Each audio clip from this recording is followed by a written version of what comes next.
Assalamu alaikum everyone. I am Zainab Noor. Welcome to my YouTube channel Way to Quran. This is our lecture मखारिज का बयान lesson number 8.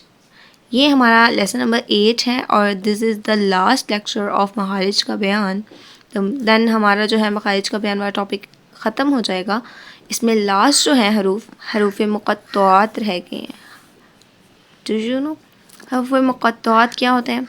हरूफ मुक़त्तआत लूहे कुरानी को कहा जाता है. एवरीवन नो व्हाट इज़ लूहे कुरानी, जिनका मतलब सिर्फ अल्लाह ताला ही जानते हैं. लूहे कुरानी वो वर्ड्स होते हैं जैसे अलिफ लाम मीम हा मीम आइन सीन क़ाफ, ये लिखे हुए होते हैं बट ये साथ लिखे जाते हैं बट बड़े अलहदा जाते हैं.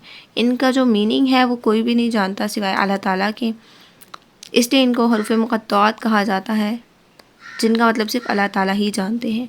कुरान मजीद में जो हरूफ मुक़त्तआत इस्तेमाल हुए हैं वो ये हैं अलिफ लाम मीम स्वाद रा कैफ हा या आइन तो सीन हा क़ाफ नून.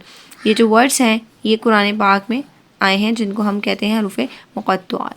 सिर्फ हरूफ मुक़त्तआत साथ लिखे जाते हैं मगर अलहदा पढ़े जाते हैं. इनको लिखा तो साथ आता है, अक्सर आपने देखा होगा अलिफ लाम मीम यूँ करके लिखा होता है बट अब ये इकट्ठा लिखा है but we read it separately. 26 मक्की सूरतों के शुरू में आते हैं. 26 मक्की सूरतें ऐसी हैं जिनके शुरू में हरूफ मुक़त्तआत आते हैं.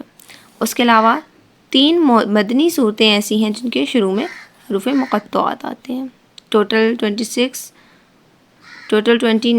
सूरतों के शुरू में हरूफ मुक़त्तआत आते हैं कुरान पाक के अंदर.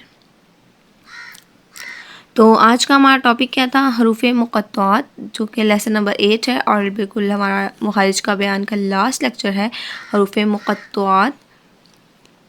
आई होप कि आपको समझ में आएगा हरूफ मुक़त्तआत कौन से होते हैं और कैसे पढ़े जाते हैं. अगर आपको कोई क्वेश्चन है तो आप कमेंट्स में मुझसे पूछ सकते हैं. Thanks for watching.